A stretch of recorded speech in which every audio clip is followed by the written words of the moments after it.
নমস্কার, আমি নেহা। আমার একটা সাধারণ ব্লগ ভিডিওতে আপনাদের সকলকে স্বাগত।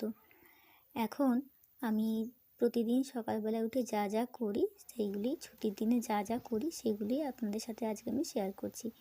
তো আগে যেমন দেখলেন, ঘুম থেকে উঠে একটুখানি চা খেয়ে ব্রাশ করে ঠাকুরের ফুল তুলে নিলাম। তারপর একটু বৃষ্টি হচ্ছিল, তাই ভাবলাম একটু ভিডিওটা করে নিই। তারপর সকালে একটু চানাচুর মুড়ি খেয়েছিলাম। তারপর স্নান করে ঠাকুরের পুজো দেওয়ার জন্য রেডি হচ্ছিলাম।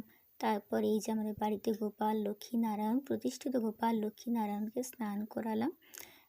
শিব ঠাকুরকে চান করিয়ে বাকি অন্যান্য সব ঠাকুরকে মুছিয়ে এরপর কপালে একটু চন্দনের ফোঁটা দিয়ে গোপালকে হালকা সাজিয়ে গুছিয়ে নিয়ে সিংহাসনে বসাবো। তারপর প্রদীপ ধরালাম। তারপর একটু আরতি করে নিলাম ঠাকুরকে।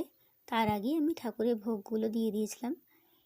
ভিডিওটা আমার একটু এলোমেলো হয়ে গেছে, তো পরে এই ফুল দেওয়ার ক্লিপটা অ্যাড করেছি।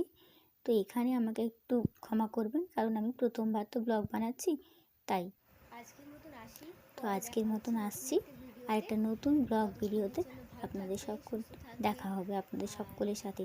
ততক্ষণের জন্য ভালো থাকবেন, সুস্থ থাকবেন, এবং যদি ভিডিওটা ভালো লাগে তো একটা লাইক করে দেবেন।